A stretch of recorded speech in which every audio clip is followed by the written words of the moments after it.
Fala galera da automação, no episódio 2 que vocês pediram. Tempo de ciclo, contador de ciclos e o tempo do último ciclo registrado. E o melhor, tudo seguindo as normas IEC e ISO Padrão Mundial de Segurança em Máquinas. Bora ver isso funcionando na prática? Vem comigo!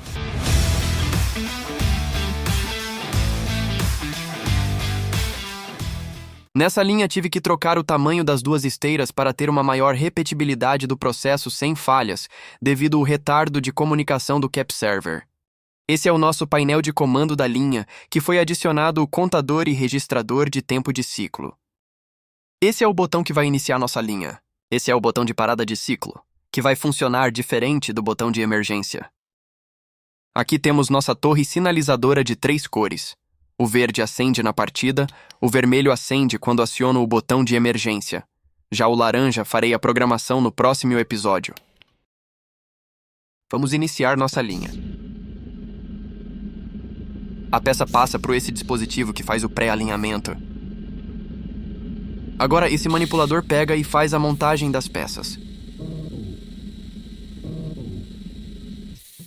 Quando essa peça cair na caixa, o contador conta uma peça e o tempo total de ciclo é registrado no display último ciclo. Então, o tempo total de ciclo é reiniciado. Vamos acompanhar mais uma montagem e observar o contador e o registrador do tempo de ciclo. Anotem essa dica. Sempre que fizerem alguma automação, façam o registro do tempo de ciclo.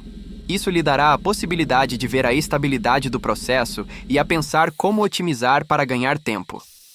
Iremos trabalhar isso em nossos vídeos. Não esqueçam de se inscreverem no nosso canal e ativar as notificações para serem avisados a cada episódio novo. Vamos pressionar o botão de parada de ciclo. Observem que o LED verde começa a piscar e a linha não para de imediato. Isso porque a parada só pode acontecer quando o ciclo é concluído. Já o botão de emergência obrigatoriamente precisa acontecer de forma imediata. O ciclo é finalizado quando a peça cai na caixa e o manipulador retorna à posição de partida. Pronto! Parada da linha de forma segura e apta a ser iniciada novamente. Agora vamos iniciar o processo novamente e forçar uma situação onde ocorrerá uma falha no processo.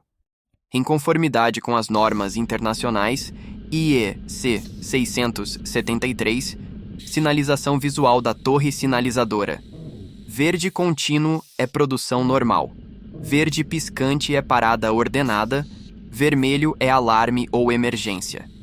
Já a norma ISO 7731, sinalização de perigo ao público e sonora em área de trabalho.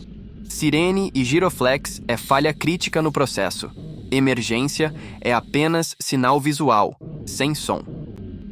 Veja que ao ocorrer uma falha crítica no processo, a sirene tocará e o giroflex acenderá. É isso, pessoal. Espero que tenham gostado do conteúdo e no próximo episódio irei otimizar o processo para ganharmos tempo. Se vocês já perceberam onde estamos tendo perda de tempo, deixe nos comentários. Obrigado por assistir e se inscreva no canal e ative as notificações. Compartilhe esse vídeo com seus amigos que esteja ingressando nessa área de programação de CLP e IHM. Deixe nos comentários sua opinião e quais foram as dúvidas que ficaram referente ao tema. Nos vemos no próximo vídeo.